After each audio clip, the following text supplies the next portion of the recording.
Hello guys, Radhe Radhe. आशा करते कि आप सभी अच्छे होंगे, अपने घर में स्वस्थ होंगे। तो आज से हमारा अध्याय शुरू हो रहा है श्री शिव महापुराण भाग श्री विद्येश्वर संहिता।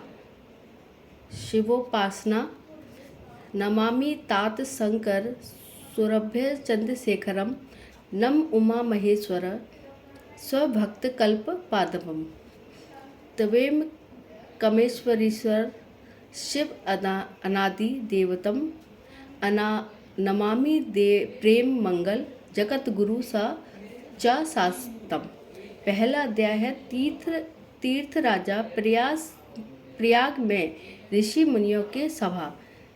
देवाधिदेव भगवान महादेव के चरण कमलों का ध्यान करके महामुनि श्री वेद व्यास जी बोले, हे तात, तीर्थ राज त्याग जहाँ परम पुनित भागीरथी और यमुना का संगम होता है के स्थान पर एक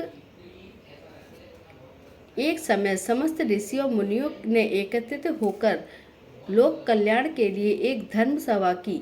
अपने शिष्य मंडली सहित महापौराणिक श्री सुत जी वहां आए। उनको आता देख समस्त ऋषि मुनि अपने अपने आसनों पर उठ खड़े हुए और उनका पूजन करने लगे। श्री सुत जी का सत्कार कर उन लोगों ने उन्हें ऊंचे स्थान पर बैठाया और तब अति विनीत भाव से विनम्र शब्द से हाथ जोड़कर बोले, हे महेश, इस कलयुग के प्रभाव से समस्त जीव अस्त्र हैं। मृत्युलोक के सभी प्राणी सत्कर्मों से विमुख होने के कारण इस कलयुग के प्रभाव से समस्त जीव अस्त्र है। मृत्यु लोक के सभी प्राणी सत्कर्मों से विमुख होने के कारण पाप की पीड़ा से द्वंद्व होकर रह रहे हैं। कली के प्रभाव से प्राणी दूसरों की निंदा करने वाले, चोर, पराई स्त्री से रमण करने वाले, हत्यारे, घमंडी, आध्यात्मिक ज्ञान से विमृत स्वभाव से श्रद्धा न करने वाले और माता पिता की सेवा में विमुख हो जाएंगे। वे स्त्री की आज्ञा से चलेंगे। उनका यह धर्म कर्मों से विचित भी होने लगेगा। ब्राह्मण जन लोभ करने लगेंगे। वे वेदों के ज्ञान को बेचकर आजीविका चलाने वाले, धन की कामना और गर्भ में डूबे रहेंगे। वे ब्रह्मत्व के कर्मों का त्याग कर तीनों समय की उपासना छोड़कर ब्रह्म ज्ञान से निरक्त होकर दया को त्याग देंगे। वे व्रतों को त्याग कर क्रूर और दुष्ट स्वभाव को धारण करके खेती करने लगेंगे। इस कलयुग के प्रभाव से ही अन्य वर्णों भी अपनी मर्यादाओं को त्याग देंगे। क्षत्रियगण भी अपने कर्मों से विमुख हो जाएंगे। वे कुसंगत के कारण धर्म को त्याग कर पाप कर्मों में लीन होंगे। वे कायर, धर्म द्रोही, घोर हित प्रकृति वाले होकर इंद्रियों में के दास होंगे। स्वाभिमान का भाव रख के हृदय से निकल जाएंगे। परतत्या से उनको सुख प्राप्त होगा। वे भोगों से लिप्त होकर हर समय स्त्रियों से घिरे रहना उचित समझेंगे। मांस, मद्य, विलास और धूर्त में उनका समय नष्ट होगा। वेश्याओं के इशारों पर नाचने से उनको प्रशंसा होगी। वे गौर ब्राह्मण की सेवा में विरक्त होंगे। शरणागत के कारण विश्वासघात करने वाले होंगे।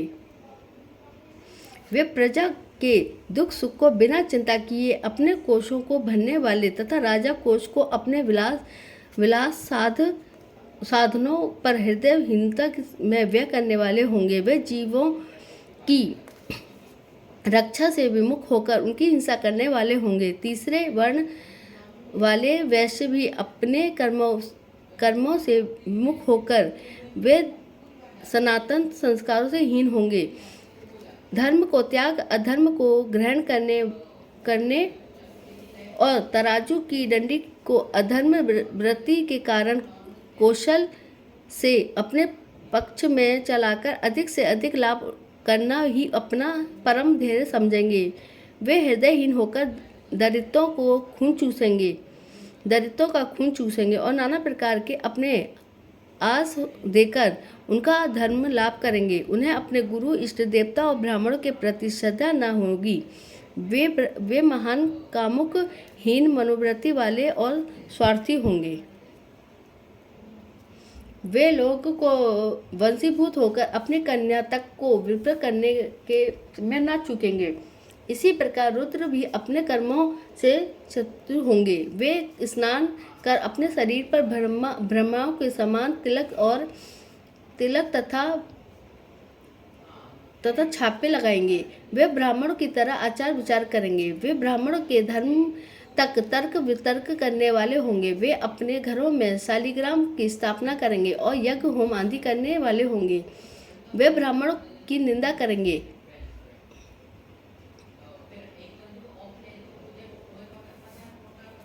वे धनी होकर अपनी सत्ता जमाना चाहेंगे और धन के मध्य में उनको अतिग्रस्त अभिमान और द्रव्य होगा। वे समस्त गुणों के महान पातकी, दुष्कर्मी और क्रूर कर्मों वाले सिद्धि होंगे। इसी प्रकार स्त्रियां भी अपने धर्म के पतित होंगी। वे परम कामुक होकर पराये पुरुषों को अपने प्रेम जाल में फंसाने वाली, पति के कलह और यार से प्रेम करने वाली होंगी। उन्हें माता पिता, सास ससुर आदि का भय नहीं रहेगा। वे परम विलासिनी हो असमय का बिना विचार किए कुपार, सत्यपार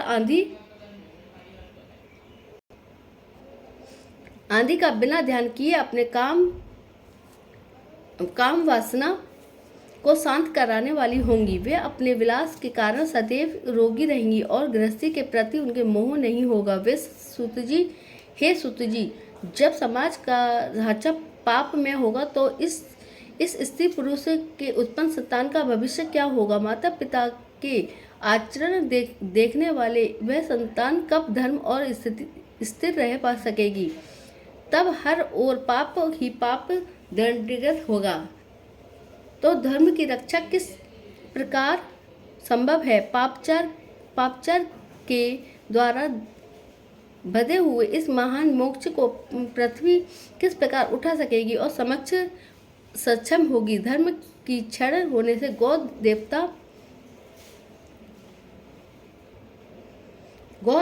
देवता धर्म ब्राह्मण की रक्षा कैसे होगी? हे मुनि, कलयुग में बढ़ते हुए इन चरणों को देखकर हम सब व्यक्त हैं और लोक कल्याण के लिए उचित उपाय विचार करने के लिए भी हमने यहाँ एक सभा का आयोजन किया है। आप समस्त धर्मों के ज्ञाता और महान परोपकारी हो, इसलिए हम सबकी इच्छा है कि आप हमें कोई ऐसा सरल उपाय बताएं जिससे कलयुग के प्राणी पापों का नाश करके अपने धर्म की रक्षा कर सकने में सक्षम हो सके। ऋषिजनों के इस पाप कल्याणकारी निवेदन को सुनकर श्री सुत जी कुछ देर तक मौन रहे। उन्होंने मन ही मन भगवान शंकर के चरणों का ध्यान किया। तब उनको परम शक्ति प्राप्त हुई तो वे मधुर मुस्कुराते हुए ऋषि जनों से बोले। तो ये पहला अध्याय समाप्त है। दूसरा अध्याय हम कल सुनाएंगे। तो आपको मेरी वीडियो अच्छी लगती हो तो प्लीज़ लाइक करें, सब्सक्राइब करें, चैनल को कमेंट्स करें और कमेंट्स में बताएं कि कैसी लगी। मिलते हैं नेक्स्ट वीडियो में। जब तक के लिए राधे राधे।